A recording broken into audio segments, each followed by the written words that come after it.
Everyone, good evening. এখন 6টা মতো বাজে। এখন আমি রেডি হচ্ছি। হ্যাঁ, রেডি হয়ে কোথায় যাব, কেন যাব অবশ্যই তোমাদেরকে বলবো, কিন্তু তার আগে আমি একটু সুন্দর করে রেডি হয়ে নিই।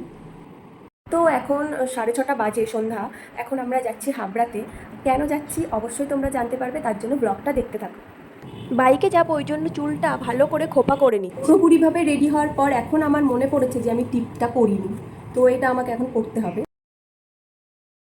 তো চলো এখন যাওয়া যাক। আর এই যে এই ড্রেসটা পরে আমাকে কেমন লাগছে অবশ্যই কিন্তু তোমরা জানাবে। একটা চুড়ি ভেবেছিলাম চেঞ্জ করব, তার জন্য আমি বিলগুলো খুঁজছিলাম আগের, কিন্তু যদিও আমি চুড়িটা চেঞ্জ করিনি। তারপরে আমি আমুল মিল্ক খেতে খেতে আমরা হাবড়ার প্রায় পৌঁছে গেছি। তো দেখতে দেখতে দোকানেও পৌঁছে গেছি। তো দোকানে গিয়েই আমি প্রথমে সব কালেকশানগুলো দেখছিলাম, মানে এখানকার কালেকশান তো জাস্ট ওয়াও, মানে কিছু বলার নেই। তো তারপরে আমি যেটা নেব শাখা, তো সেগুলোই দেখছিলাম। তো আমার শাখা নেওয়া হয়ে গেছে, তারপর এখানে বসেছিলাম, বিল করছিল।